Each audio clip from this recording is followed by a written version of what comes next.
Well, my dear family, we have caught the enemy in the act. And you're going to get a demonstration of just how he uses communication between two people, how he puts a demon with filters in between two people to cause the other person to totally misunderstand exactly what was said to them and to give them a sucker punch. So here's what happened. I was recording a message, and the phone rang, and I saw that it was a person that I know it's important to answer the phone. So I kind of hesitated for a minute, and I thought, oh, what should I do? I kind of panicked. I thought, should I stop recording? Should I call him back? So I decided I better answer it. And the recording was going on while I was answering it, but it took me a minute to figure out what I was supposed to do. Well, apparently that awkward moment was translated when I answered the phone into irritation to the other person. And they perceived that I was angry with them. Of course, I was not angry with them. I was still struggling with, did I do the right thing? But it's interesting because it caught the whole conversation on tape. Later on, I spoke to him and he said, I knew you were angry at me. And I said, what? I wasn't angry at you.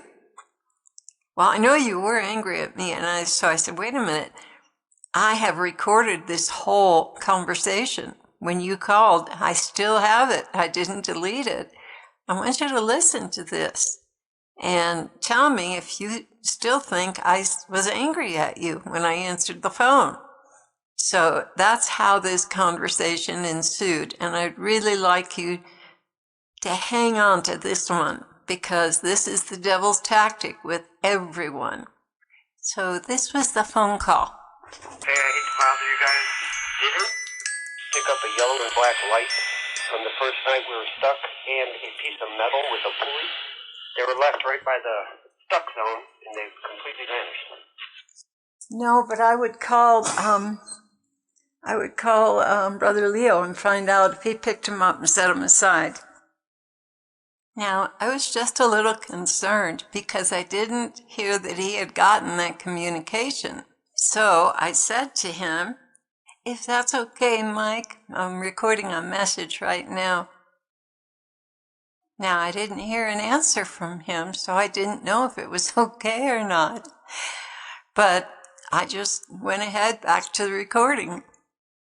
Well, he came in about an hour later, and we discovered that he heard something totally different than what I said to him.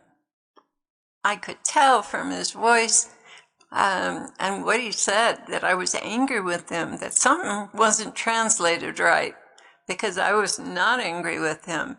So fortunately, we recorded the whole thing, and he got a chance to listen to it.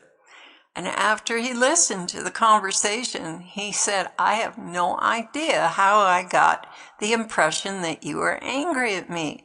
I didn't hear that at all. He was shocked. So here's what he had to say. When I called on the radio, Patrick and I had spent an hour and a half getting tools and ropes and lines and connectors and tree savers together, and we couldn't find one last part. So we had, the first night, a light went missing that we put on the ground, and I thought someone picked it up thinking we forgot it. So I thought the same thing happened to this one piece we needed to complete what we needed to pull the tractor out. So I called Clare on the radio, and I knew they were in prayer, but it was a little bit later, so I figured they were done. And she answered and said, maybe call Leo, he might know. And that was fine. And I asked her again, does anybody in the room, did anybody say yes? And her response sounded so annoyed, almost disgusted that I would even call at that time. And I just put the radio down. I looked at Patrick, and we just didn't get it. And right away, I cleaned up for the night because it was getting dark. But it sounded different. Then I come to her house later, and I wrote to her about it. I talked to her on the phone about it, and just brought it up, and she didn't know why I would have thought that. So I came down and she recorded that because she was recording when I made the call. And it sounds nothing like what I heard on the radio. Not even remotely close. There's no tone, there's no disgust. But I know what I heard, and it was totally different. And we're bringing this up because it's a very good example, especially being recorded, of what the enemy is capable of to cause misunderstandings and to cause division. And we know he does this, but this is the first time we have ever had an opportunity to have dead proof. I would have sworn to God that what she said to me earlier was really out there, really not herself at all. But in the end, she recorded it, and she wasn't in any way unkind or impatient with me at all. But I thought she was upset with me, severely, because the way she spoke on the radio when this happened. So it's a good example of what the enemy can do. So we got together and talked about it, and it's kind of blowing my mind because this is proof. I know what I heard, and this is not what I heard. So the enemy is either changing my hearing or changing her voice at that moment. I don't really understand it, but hopefully this will help a lot of you to be very careful before you think what somebody else said or did that might have offended you, when in fact they may have not done such a thing. Yeah. That'll be my next message. Wow, that is freaky. I know. It's just disturbing. It's been going on for such a long time. It's about time we finally get a grip on it. Well, I'm sure the Lord allowed this for that reason. I mean, and I'm deflated right now because it's been so hard, so it hit me extra hard. And that's what I didn't like. I'm like, why is this bothering me? It was a sucker punch. Yeah. Ah. You just sounded, oh my gosh. I wish I had a recording. Yeah, well, we got it now. That we'll probably never have the other side, but it was so different. No. And I was in a good frame of mind. There was nothing in me. Me and him were just about ready. We had everything done. I made it back with the groceries. All right. The truck didn't break. We were on a good note. Oh, yeah. Wow.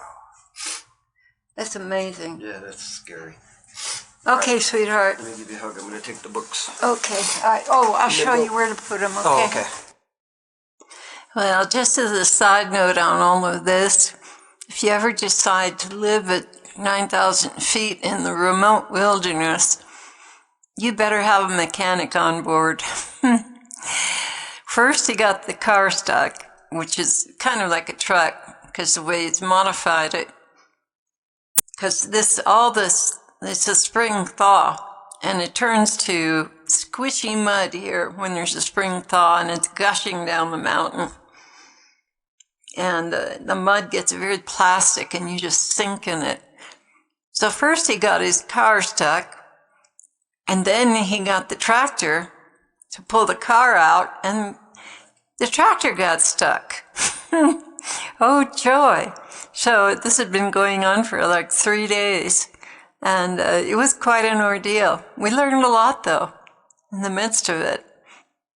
But the best thing that we learned is how the enemy distorts conversations to set people up to be alienated with each other. Dear ones, don't let this happen to you. Be really careful.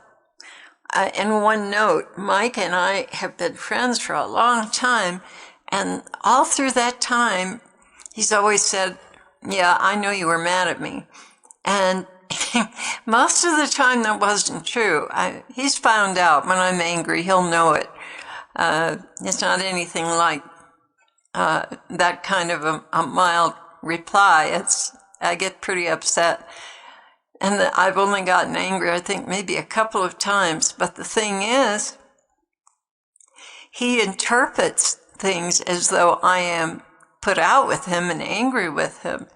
And now we finally caught it, that there's some kind of a filter that the demons are using to cause the conversation to have a tone to it that's nothing like what it is in reality. Watch out for that, guys. This is one of Satan's major tactics to alienate and divide.